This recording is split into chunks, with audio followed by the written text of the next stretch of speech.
Welcome, everyone. I'm your instructor from FinDaS. And for this part of our crypto economics course, we're going to do a deep dive into stablecoins. Honestly, you can think of them as one of the most critical pillars of the entire world of decentralized finance. They're really the bedrock that so much of DeFi is built on. So here's how we're going to break it all down today. We'll start with the big why, the problems stablecoins were invented to solve in the first place. Then we'll get into the different ways they're built. After that, we'll look at some real-world examples, see how they're used all over DeFi, talk about the risks, because there are definitely risks, and finally, we'll wrap up by looking ahead at the big questions shaping their future. All right, let's kick things off with that foundational question: why? What was the core economic problem happening in crypto that made stablecoins not just a nice idea, but an absolute necessity? While the biggest challenge with assets like Bitcoin and Ether is that their prices are just all over the place.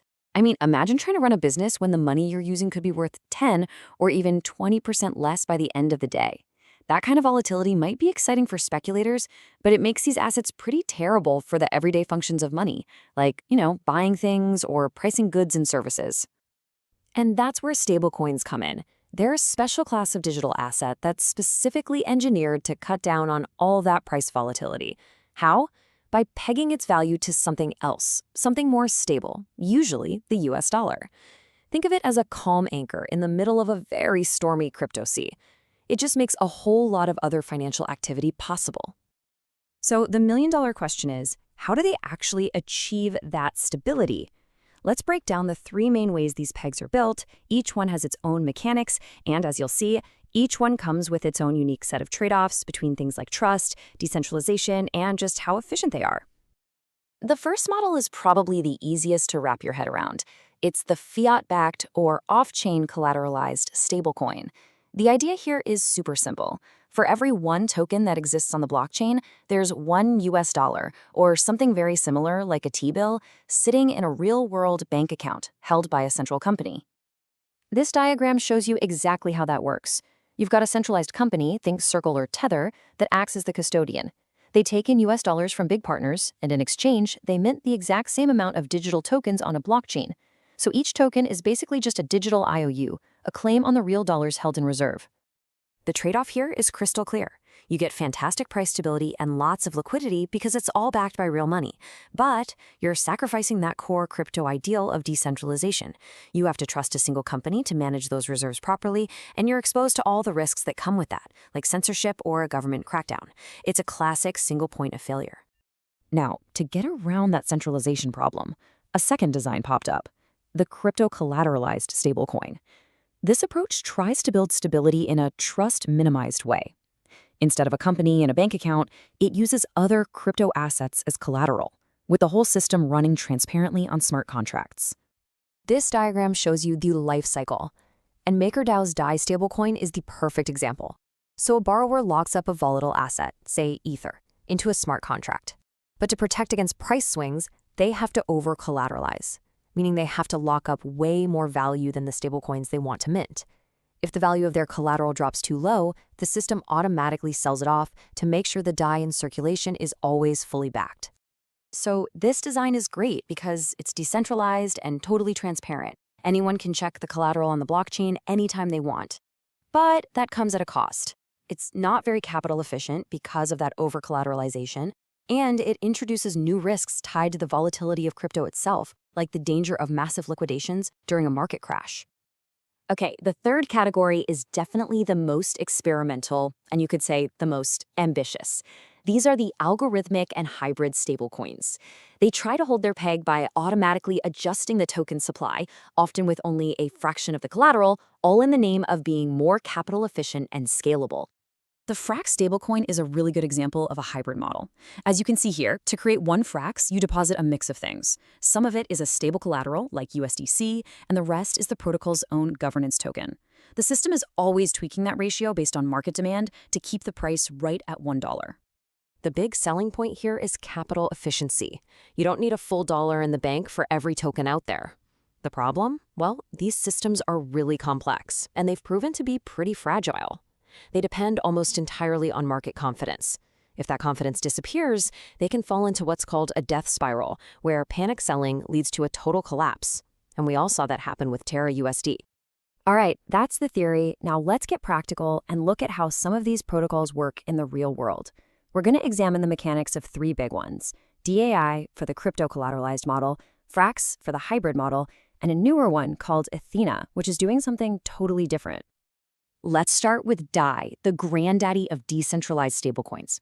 We're going to see how its over-collateralization system isn't just about stability. It's also a really powerful tool for creating financial leverage right within DeFi.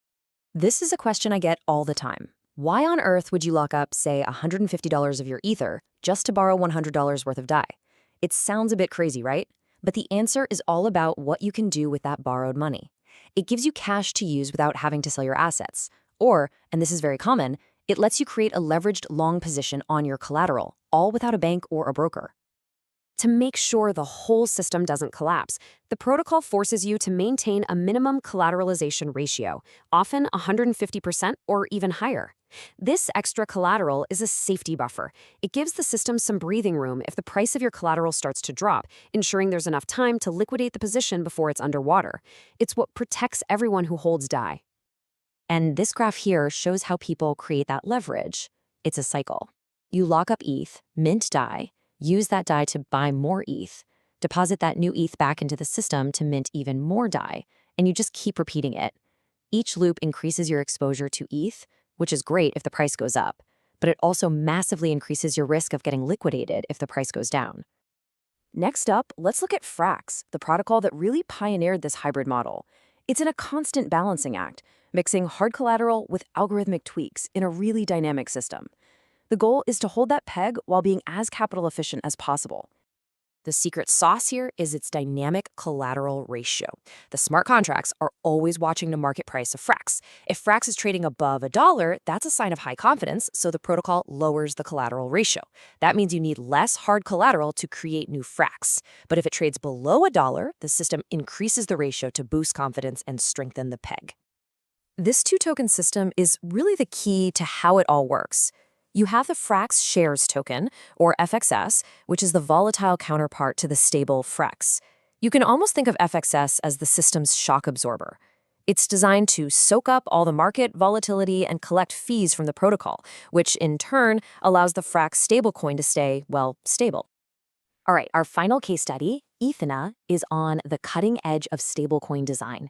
It's a totally novel approach that doesn't use traditional collateral at all. Instead, it uses some pretty sophisticated crypto derivatives to build what it calls a synthetic dollar. Athena's mechanism is just fascinating. It creates stability not by holding stable assets, but by actively hedging the price risk of volatile assets. So you deposit Ether. The protocol then takes that long position and at the same time opens an equal but opposite short position in the futures market. This creates a delta-neutral portfolio. In simple terms, it's made a bet that the price will go up and an equal bet that it will go down. The two cancel each other out, making the portfolio's dollar value stable no matter which way ETH's price moves. It's against this stable value that it issues its EUSD stablecoin. So now that we've got a handle on how these things are built, let's zoom out a bit. Let's appreciate the absolutely essential roles that stablecoins play across the entire DeFi ecosystem. In a lot of ways, they are the lifeblood of the whole system. Stablecoins are really the foundational money layer for DeFi. They're the main type of collateral for decentralized lending. They make fast, cheap, global payments possible. They're the base asset for almost every trading pool on decentralized exchanges. And, of course, they give people a reliable, cash-like asset to save in or to escape to when the markets get choppy, all without ever leaving the crypto world. But, of course, these powerful tools aren't magic. They come with some very significant risks. And to really understand them, we have to take a clear-eyed look at the vulnerabilities baked into these complex systems. These risks really cover the whole spectrum. You've got regulatory risk, which is a huge deal for centralized issuers. You've got collateral risk, what happens if the bank holding the reserves fails or the crypto collateral crashes. Then there's smart contract risk. A single bug in the code could lead to a total loss of funds, instantly. And even in decentralized systems, you can still have centralization risk, like relying on a single source for price data. To give you a concrete example of just how weird on-chain risks can get, let's look at a strategy called the MEV sandwich attack. This can actually hit you even when you're just trading between two supposedly stable coins. So here's how it works. A bot is constantly scanning the pool of pending transactions. It sees your big trade coming. It then essentially bribes the network to process transactions in a very specific order. First, the bot front-runs you, buying the same asset you want, which pushes the price up a tiny bit. Then your trade goes through at this slightly worse price, and immediately after, the bot backruns you, selling its position and pocketing the difference. Your trade gets sandwiched, and the attacker walks away with risk-free profit.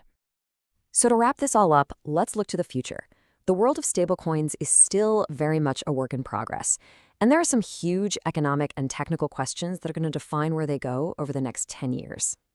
First and foremost, we have to ask about the business model. Is it actually sustainable in the long run? How do these things make money? For the fiat-backed ones, it's the interest they earn on reserves. For decentralized ones, it's fees. But is that revenue really enough to cover the massive costs of security and operations, and to build up a big enough cushion for a black swan event? That is still a huge open question.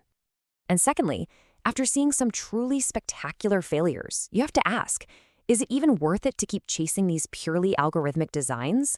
I mean, is it even possible to build one that can survive extreme market stress and the kind of panic we've seen? Or is there just an inherent fragility in these systems that can never really be solved? At the end of the day, designing a stablecoin is all about making trade-offs. People often talk about it as a trilemma. It's incredibly hard, maybe even impossible, to get maximum decentralization, perfect price stability, and high capital efficiency all at the same time. Every single model we've talked about today makes a choice to prioritize one or two of those things over the others. So the key takeaway isn't to find the perfect stablecoin. It's to understand exactly what compromises are being made in any given design and what risks that brings with it. And that concludes our nodule. If you're ready to go from theory to practice and apply this blueprint to your own project, please visit us at findas.org. We have more in-depth materials and token design support waiting for you.